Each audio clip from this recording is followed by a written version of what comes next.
Hi friends, இன்றைக்கி மகா கும்பமேளா அப்படின்னா என்னன்னு சொல்லி பார்க்கலாம். உலகின் மிகப்பெரிய விழாவாக யுனெஸ்கோவால் அங்கீகரிக்கப்பட்டுள்ள விழா தாங்க நம்ம இந்தியாவில் நடக்கிற மகா கும்பமேளான்ற பண்டிகை. இந்த பண்டிகையானது 144 வருடங்களுக்கு ஒரு முறை நடைபெறும் பண்டிகை தான் மகா கும்பமேளா.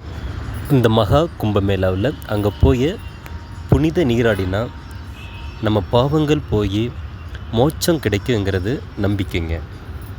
மகா கும்பமேளாவின் போது பலவிதமான சடங்குகள் அங்கே நடத்தப்படுவாங்களாம். யானைகள், குதிரைகள், ரதங்கள், மின்னும் வாள்கள், இதுக்கெல்லாம் பூஜை செஞ்சு ஊர்வலமாக எடுத்துக்கிட்டு போவாங்க. மகா கும்பமேளா ஜனவரி 13ஆம் தேதியில் தொடங்கி பிப்ரவரி 26ஆம் தேதி வரைக்கும் நடைபெறுங்க. மகா கும்பமேளா இந்த நிகழ்ச்சி, இந்த திருவிழாவானது பிரயாக்ராஜ்ங்கிற இடத்துல தான் நடைபெறுங்க. அதாவது உத்தரப்பிரதேசத்தில் இருக்கிற பிரயாக்ராஜ், அங்கே தான் இந்த விழா நடைபெறும். அது மட்டும் இல்லாமல் மொத்தம் 4 இடத்துல கும்பமேளா பண்டிகை நடத்துவாங்க. ஹரித்வார், பிரயாக்ராஜ், உஜ்ஜயினி, நாசிக்.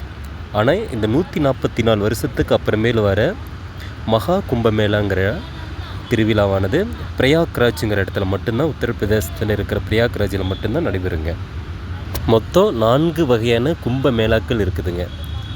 அது என்னன்னு பார்க்கலாம். ஃபஸ்ட்டு ஹார்த் கும்பமேளா, பூர்ண கும்பமேளா, மக் கும்பமேளா மற்றும் மகா கும்பமேளா. இது எல்லாத்துக்கும் ஒவ்வொரு வித்தியாசம் இருக்குது. ஆர்த் கும்பமேளான்றது 6 வருஷத்துக்கு ஒரு முறை நடத்தப்படுற பண்டிகை தான் ஆர்த் கும்பமேளா. ஹரித்வார் மற்றும் பிரயாக்ராஜில் நடத்தப்படும் ஒரு பண்டிகை தான் ஹார்த் கும்பமேளா. அடுத்து பூர்ண கும்பமேளான்னு பார்த்தீங்களா, இது 12 வருஷத்துக்கு ஒரு முறை நடைபெறும் பண்டிகை தான் பூர்ண கும்பமேளா.